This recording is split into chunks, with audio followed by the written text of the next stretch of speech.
So students, let us see shortcut technique for balancing the chemical equation. This is also known as trick method. अगर आपके पास ऐसा equation दिया हो जिसमें compound के अंदर नंबर ऑफ एटम्स बहुत ज़्यादा हो, तो आपको शायद कोफिशिएंट मैनेज करने में प्रॉब्लम हो सकती है हिट एंड ट्रायल मेथड से।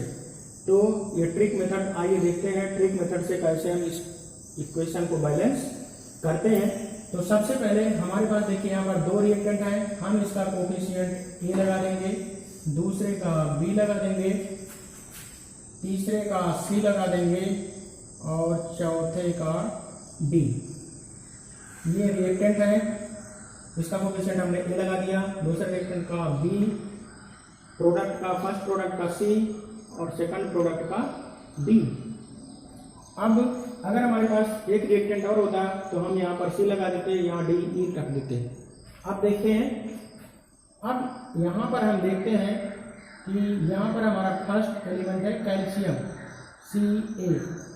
अब हम देखेंगे कि सी ए कैल्शियम इधर कितना है, इधर कितना है। तो कैल्शियम चूंकि कोफिशिएंट ए है तो यहाँ लेफ्ट हैंड साइड में कैल्शियम है ए, क्योंकि यहाँ पर कोई डिजिट के नंबर नहीं लगा।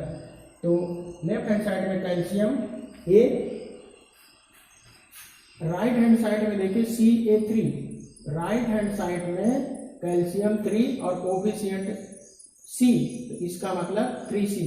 जैसे हमारे पास कोई नंबर है, ऐसे मान लीजिए CA3, इट मीन्स यहाँ पर लगा C, it means 3 multiplied by C, तो हो गया 3C। तो लेफ्ट हैंड साइड में कैल्शियम A और राइट हैंड साइड में 3C, तो A will be equal to 3C।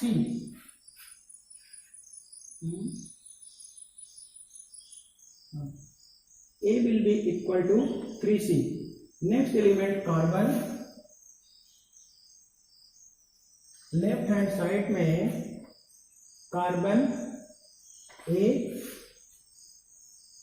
Right hand side में हम देखते हैं carbon, carbon is present here and H2CO3 coefficient is D, so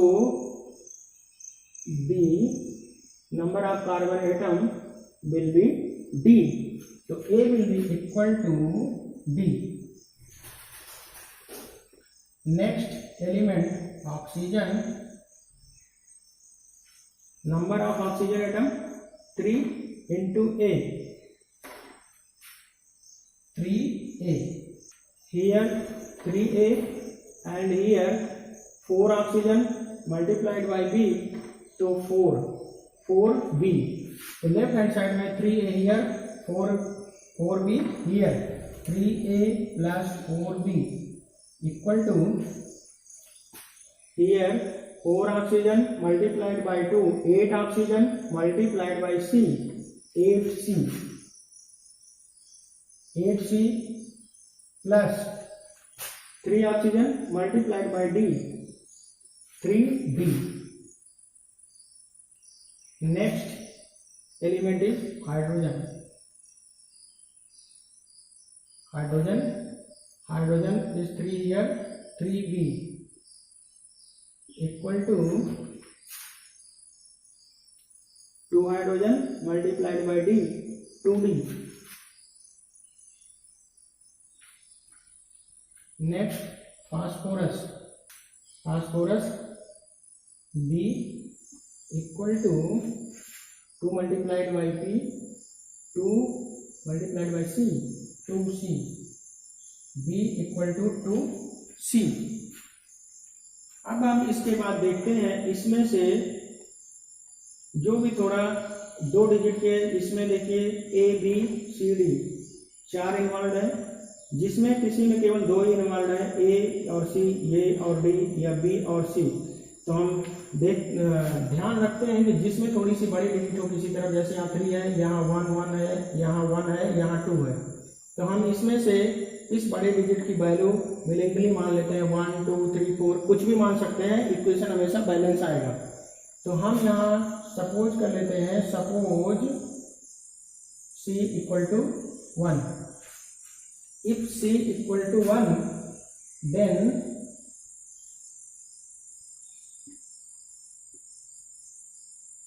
A will be equal to 3 and here C equal to 1, B will be equal to 2, B will be equal to 2, so here 3 2 जा 6 and here 2D, so D will be equal to 3, D will be equal to 3। अब देखिए हमें A की value मिल गई, B की value मिल गई, C की मिल गई, D की मिल गई। अब हम इन सारी वैल्यूज को A, B, C और D की वैल्यूज को इस इक्वेशन में पुट कर देंगे। तो A इज इक्वल टू 3, इसका मतलब कैल्शियम कार्बोनेट का कोफिशिएंट हो गया 3, तो हमारा फाइनल इक्वेशन होगा 3CaCO3 plus B equal to 2S3PO4 equal to C equal to 1 Ca3PO4 whole twice plus D equal to 3S2CO3। This is our balanced chemical equation। अब आइए हम चेक करते हैं कि हमारा इक्वेशन बैलेंस है। कार्बन यहाँ पर देखिए, कार्बन 3 से मल्टीप्लाई, तो कार्बन 3, इधर हम देखते हैं इधर भी हमारा 3 कोफिशिएंट है, तो यहाँ भी कार्बन 3, तो हमारा कार्बन भी बैलेंस हो गया। अब हम देखते हैं ऑक्सीजन, ऑक्सीजन इधर 3 3 जा 9, उसके बाद 4 2 जा 8,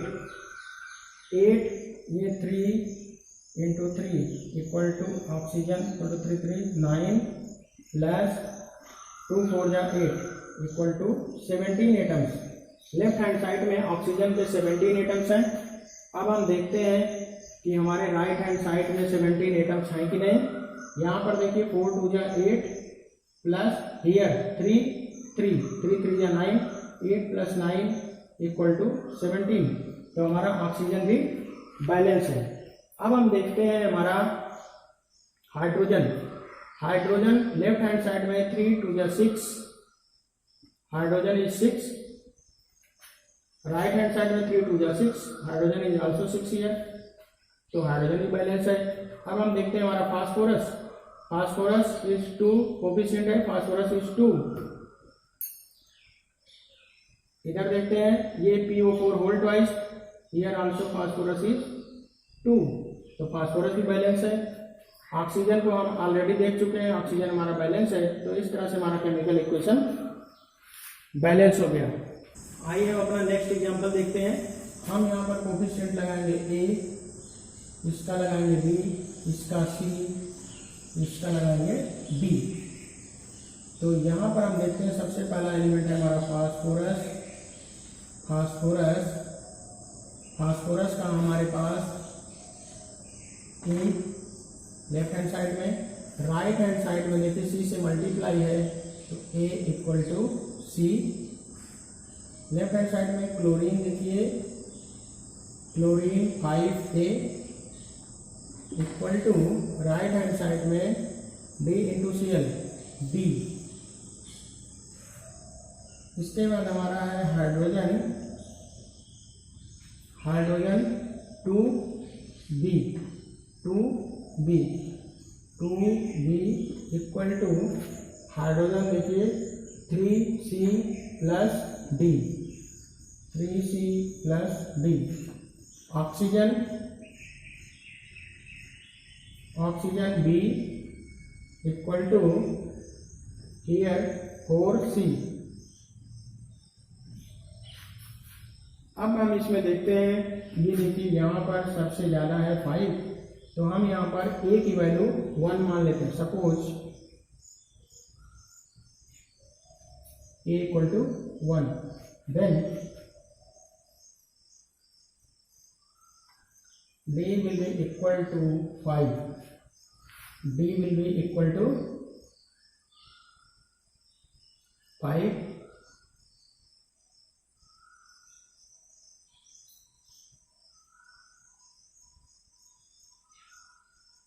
and C is equal to 1, C C is equal to 1 here, then B is equal to 4. B is equal to 4. तो अब हमें मिल गया A की वैल्यू, B की वैल्यू, C की वैल्यू एंड D की वैल्यू। अब हम A B C D की वैल्यू इस इक्वेशन में रख देंगे। A इक्वल टू 1, तो हमारा इक्वेशन होगा PCl5 plus B equal to 4 H2O equal to C equal to 1 H3PO4 plus B equal to 5 HCl। This is our balanced chemical equation. आइए इसको चेक करते हैं क्या ये बैलेंस्ड है। फास्फोरस 1 फास्फोरस बैलेंस है। क्लोरीन 5 इंटू Cl 5, क्लोरीन भी हमारा बैलेंस है। हाइड्रोजन लेते हैं 4 2 8 3 हाइड्रोजन 5 हाइड्रोजन 8, तो हाइड्रोजन भी हमारा बैलेंस हो गया।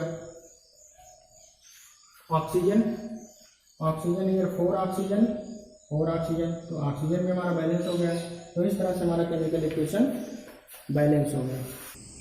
तो आइए देखते हैं जो हमारी बुक में सबसे मोस्ट इम्पॉर्टेंट एग्जांपल है ये डिकम्पोजिशन रिएक्शन का एग्जांपल। आगे हम पढ़ेंगे टाइप्स ऑफ रिएक्शन, और ये बहुत इंपॉर्टेंट रिएक्शन है।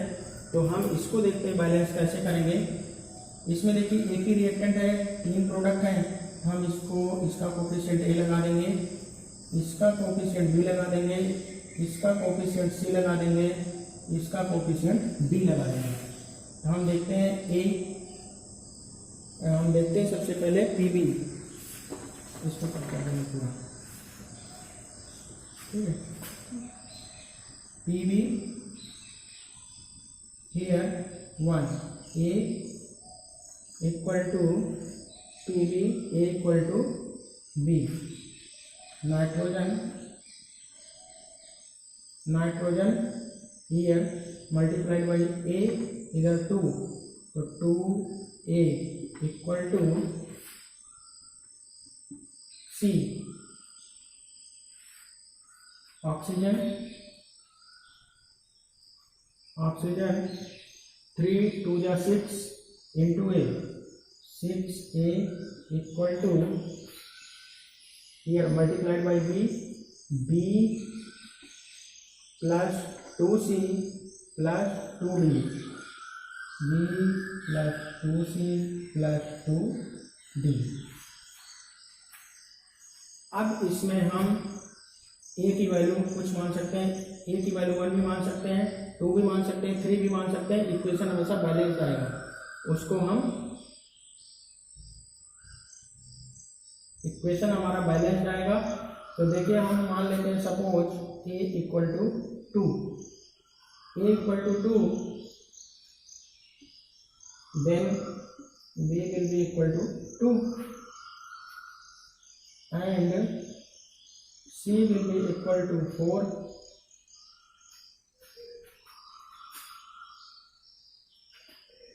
then what will be the value of D?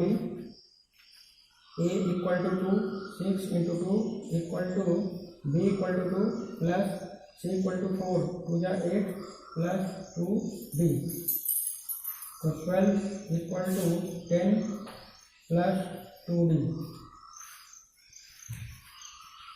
So 2D equal to 12 minus 10 equal to 2, so D will be equal to 1। अब हमें मिल गया देखिए A equal to 2, B equal to 2, C equal to 4 and D equal to 1। अब इसी की value रख देंगे। A equal to 2, तो हम लिखेंगे 2PbNO3 twice, B equal to 2, 2PbO plus C equal to 4, तो 4NO2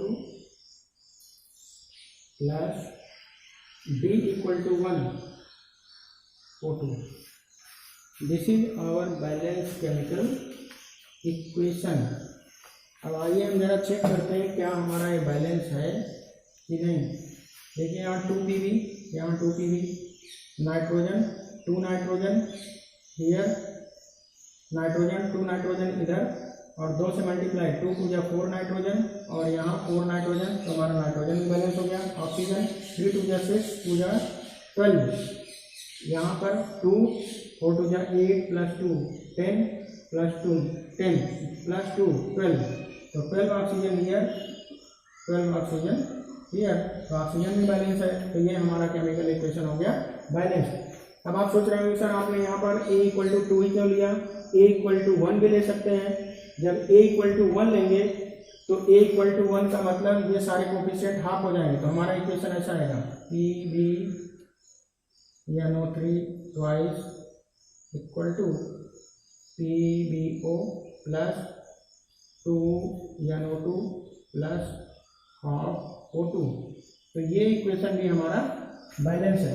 आप A की वैल्यू हाफ भी ले लेंगे तब भी हमारा इक्वेशन बैलेंस आएगा। A की वैल्यू हाफ लेंगे तो इधर हाफ हो जाएगा, यहाँ हाफ हो जाएगा, यहाँ NO2 हो जाएगा, यहाँ 1/4 O2 हो जाएगा, तब भी हमारा इक्वेशन बैलेंस रहेगा।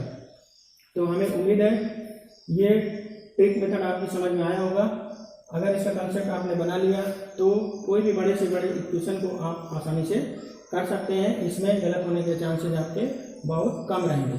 तो इस वीडियो में अभी तक हमने देखा methods of balancing chemical equation, hit and trial method और shortcut technique for balancing chemical equation, जिसे हम ट्रिक मेथड कहते हैं। तो हमें उम्मीद है आपको दोनों मेथड समझ में अच्छे से आ गए होंगे। आगे हम पढ़ेंगे अपने नेक्स्ट वीडियो लेक्चर में टाइप्स ऑफ केमिकल रिएक्शन।